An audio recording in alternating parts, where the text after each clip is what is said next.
अस्सलाम वालेकुम। एक हम मशवरा देना चाहते हैं अपने क्लाइंट को, जो जितने भी हमारे क्लाइंट्स हैं, हमारे दोस्त भाई हैं, कि जिन लोगों ने भी सोलर लगवाए हैं, जिन लोगों ने सोलर लगवाए हैं, वो लोग सोचते हैं कि हम सादा एसी बेच के अपना हम उसको इन्वर्टर एसी ले लें, हमारा लोड कम हो जाएगा।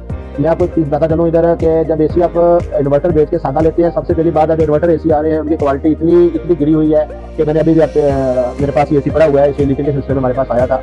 और इस सीजन में तो गर्मियों में तो बहुत एसी आए हैं ना, जिनकी इंटरनल लीकेज थी आउटडोर में या इंडोर में। पहले कभी ऐसी जो सादा एसी में ये कंप्लेन नहीं है। अब ऐसा है कि आप सादा एसी अगर बेच के वो सादा एसी बेचेंगे तो वो आपका बिल्कुल लो रेट में बिकेगा, इतना ना होने के बराबर बिकेगा।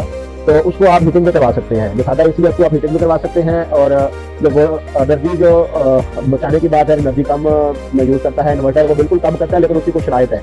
तो शराइत में भी हम अपने कस्टमर के साथ डिस्कस कर चुके हैं, हमारा यूट्यूब पर भी मौजूद है। तो उसमें कमरे का साइज़ देखना होता है, उसके बाद आपने एसी का साइज़ देखना है, कमरा बड़ा है और एसी छोटा लगाया हुआ है तब भी उसकी सेविंग नहीं होती।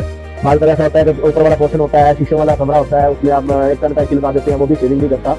तो उस हवाले से ये है कि जब बिजली आप सोलर के हिसाब से लगाते हैं तो हमने 10 केवी का जो है वो सेटअप लगाया है। और हमारा जो कैलकुलेशन करते हैं, जिस इन्वर्टर एसी इतना इतना करंट खाएगा। लेकिन ये है कि सोलर का बैकअप जो है, अगर इन्वर्टर एसी आप चेंज कर लेते हैं, इन्वर्टर एसी लगा लेते हैं, सादा एसी उतार लेते हैं, पहला नुकसान तो आपका वो हो गया जब वो आप लो रेट पे बेचेंगे।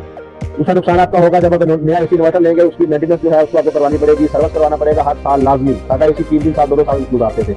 जिसके पास पड़ा हुआ है वो ना बेचे एसी, जिसके पास नहीं है वो इन्वर्टर ले ले, वो ऑप्शन ठीक है।